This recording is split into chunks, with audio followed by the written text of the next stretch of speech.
মূল্যটা নির্ধারণ করে দেওয়া উচিত, অভিবাসন ব্যয়টা, এবং এটার তদারকিটা সরকারের ঘনিষ্ঠভাবে করা উচিত। রাজনৈতিক ইচ্ছা সেখানে থাকা জরুরি। মালয়েশিয়াকে নিয়ে অনেক জ্বালা যন্ত্রণা হয়েছে। বিভিন্নভাবে মালয়েশিয়ার বাজারটাকে নিজেদের নিয়ন্ত্রণে নেবার জন্য বাংলাদেশের কিছু কতিপয় অসাধু ব্যবসায়ী, রিক্রুটিং এজেন্ট, সরকারি কিছু কর্মকর্তা, কিছু রাজনৈতিক প্রতিষ্ঠানের সাথে সংশ্লিষ্ট অসাধু রাজনীতিবিদ এবং মালয়েশিয়াতেও ঠিক একই কাতারের কিছু লোকজন সম্পৃক্ত হয়ে বাজারটাকে অস্থির করেছেন এবং ফলাফলে গিয়ে দেখা গেছে বাজারটা বন্ধ হয়েছে।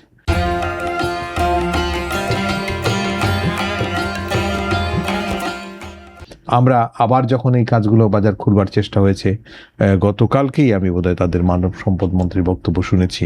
তিনি বলছিলেন যে আমাদের প্রয়োজনেই এখন আমাদের শ্রমবাজার খুলতে হবে এবং বাংলাদেশকে তারা প্রায়োরিটিতে রাখতে চান। এই প্রায়োরিটি তারা রাখতে চাইলেও দুই পক্ষের সরকারের মধ্যে একটা আন্তরিক দৃষ্টিভঙ্গি আছে।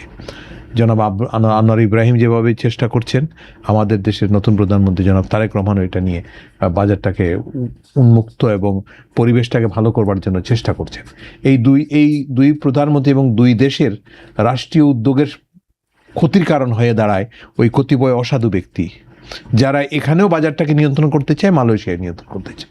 তো মালয়েশিয়াকে তো আমাদের পরামর্শ দেবার কিছু নেই, তবে আমরা তাদেরকে জানাতে পারি, আমরা আমাদের অবস্থানটা জানিয়েছি। এর আগে যে মানুষগুলো যাবার কথা ছিল সে মানুষের মধ্যে কিছু লোকজন যেতে পারেন নাই, তারা আটকা আছেন। তা আমরা মনে করি বাজার খুললে প্রাথমিক পর্যায়েই তাদেরকে পাঠানোর ব্যবস্থা নেওয়া উচিত। আর নতুন করে যায় যে মানুষগুলো নেবেন, সরকারের একটা ভালো চিন্তা আমরা দেখেছি। ইনিশিয়ালি ডেলিভারি করতে পারবে কিনা কতটা প্রশ্ন আছে। বুয়েসেল এর মাধ্যমে ইনিশিয়ালি তারা সেটা স্টার্ট করবেন এবং বুয়েসেল ম্যানেজমেন্টে কিন্তু ব্যক্তি খাতেরও একজন প্রতিনিধি রাজনীতির সাথে সম্পৃক্ত তাকে দেওয়া হয়েছে। ব্যক্তিগতভাবে ভদ্রলোককে আমি চিনি, মা অস্ট্রেলিয়ায় থাকতেন, এবং আমার মনে হয় তারা যদি স্বচ্ছ ব্যবস্থাপনাটা নিশ্চিত করতে পারেন, বুয়েসেল স্টার্ট করে, তাহলে ব্যক্তি খাতকে সম্পৃক্ত করতে হবে। শুধু বুয়েসেল এই ডেলিভারি দিতে পারবে না, বুয়েসেলের এত আর্থিক বা জনশক্তি নাই এবং এটার ক্যাপাসিটি এত স্ট্রং না যে একক বুয়েসেল এটি পারবে। তবে যা বুয়েসেল করতে পারবে করুক, বাকিটা ব্যক্তি খাতকে দিয়ে এখানে একটা সার্ভিস চার্জ যুক্ত করে দিয়ে মূল্যটা নির্ধারণ করে দেওয়া উচিত, অভিবাসন ব্যয়টা, এবং এটার তদারকিটা সরকারের ঘনিষ্ঠভাবে করা উচিত। রাজনৈতিক ইচ্ছা সেখানে থাকা জরুরি।